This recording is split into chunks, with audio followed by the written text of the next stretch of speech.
The events and emotions that contributed to my eating disorder were a lot of trauma when I was younger. So I was sexually molested at the age of 8. When I was younger, my father left when I was 2. Came back into my life when I was 12 for 2 weeks and then left again.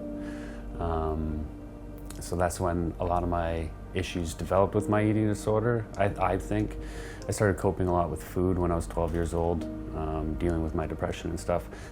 So by emptying my stomach and purging, it got rid of all the feelings of being worthless and all my guilt and all my depression. It was a way to get that out of me for a short amount of time until those feelings came back 20 minutes later or 30 minutes later, and then I would do it again. I tried to take my life once, and then I went to the hospital after trying to take my life, and then I was talking to the psychiatrist, and he was like, "You're lucky you didn't take any alcohol," because I just did a whole bottle of pills sort of thing, right? So he was lucky you didn't take any alcohol. So I was on psych watch for a 2 days, and then I got out of the hospital. Right after I got out of the hospital, I took another bottle of pills, and then I added alcohol to it. And then I wound up back in the hospital, and then then my wife was doing all the research. She found some places in Eastern Canada, and then she found the Looking Glass, and we kind of applied to Looking Glass and got the ball rolling through that. How the Looking Glass Foundation helped me is they had a residential treatment that I went to. So I went to the Looking Glass residential treatment. I went fully in, like I didn't care about anyone else that was there, sort of thing. So it was all about, I'm going there to get better, because it's either I'm getting better or I'm gonna die, one or the other.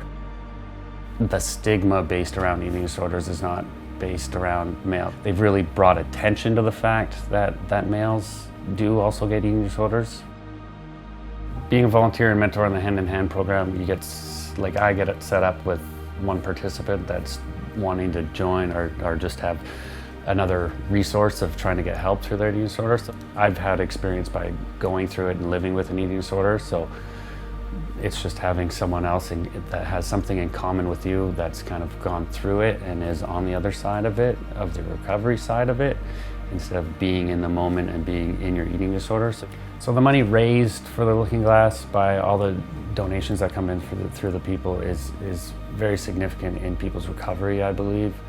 If we didn't get those donations, the programs wouldn't be there, right? The residential treatment wouldn't be there, the Hand in Hand wouldn't be there, the online support wouldn't be there. There wouldn't be this umbrella of Looking Glass out there supporting people going through eating disorders, right? So if the donors weren't there back when I went to Looking Glass, I wouldn't be here. I'd most likely be dead. I would have took my life and I'd be dead. I wouldn't have had residential treatment to go through. So because of the donors, I was able to go to treatment, and that program was there and it was alive for other people to go and get help with their eating disorder. So I'm thankful for all the donors, and I hope we can get a lot of people that come forward and donate to the program, because if it wasn't for them, a lot of people wouldn't be here today and surviving just like myself. I wouldn't have my family, and I wouldn't be growing old, typically, I guess you could say. I wouldn't be carrying on with life if it wasn't for the donors that are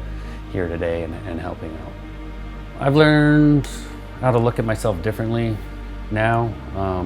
I can looking at the reflection in my mirror, I'm happy with who I am, right? It is, the way I look at life is, it is what it is. I can't change the past. I can only look at the future and keep moving forward, so.